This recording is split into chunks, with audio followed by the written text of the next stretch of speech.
To start with a very interesting chapter from your NCERT. That is, the name of the chapter is Force and Pressure, and this chapter is from the physics, and we are going to have this first chapter from the physics, that is your force and pressure.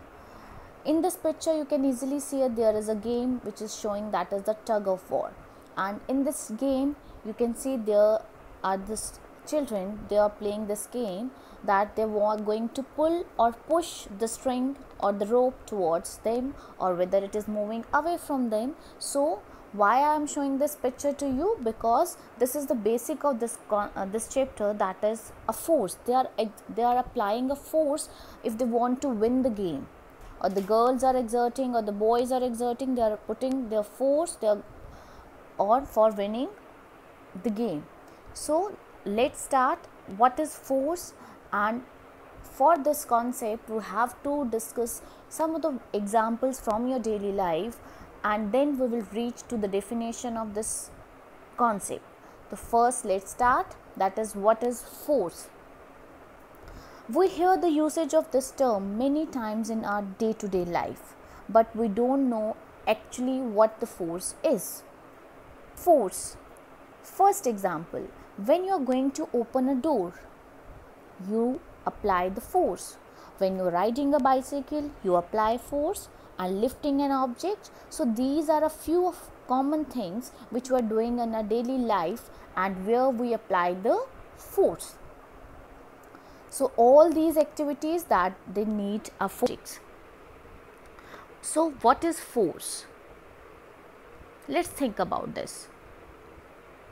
For example, if there is a ball which is lying on the ground but it is in the state of rest, that means it is not moving. But how we can make this ball to move? इसके लिए हम क्या करेंगे? If we want to make this ball in the motion, what we will do? What we have to do? So think about this. That means we have to exert some force over there. So if this player wants to pass this ball to his teammate, how he will do?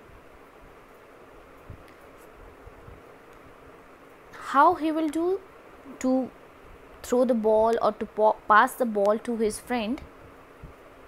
He needs to make this ball move in the direction of his teammate. How he will do that? I know you know the answer of this very easy question. How will he do that? By using a force. So he will kick the ball in the direction of his teammate. Then the teammate will get that ball. When he kicks the ball, we say that he applied a force on the football. Yes, the kick is nothing. The boy is applied the force on the ball, that is, kick is nothing but it is the force he applied on the ball to pass it to the another boy standing in the front of him. Another example. So understand the concept by these examples. A person wants to move this desk from point A to the point B. How he will do? How he will do that? If we want to shift the desk from position A to B, हम घर में भी करते हैं. If you have to move a dining table or anything, how we will do that? So he needs force.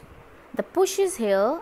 That is the force the person applied on the desk. So the desk is moved from position A to the position B. So we say that a boy has applied a force on the object to move it from position A to position B. Or similarly, if we have to lift a pen from the table, if we have to lift a book from the table, what we are going to apply over there? We are going to apply force on that object.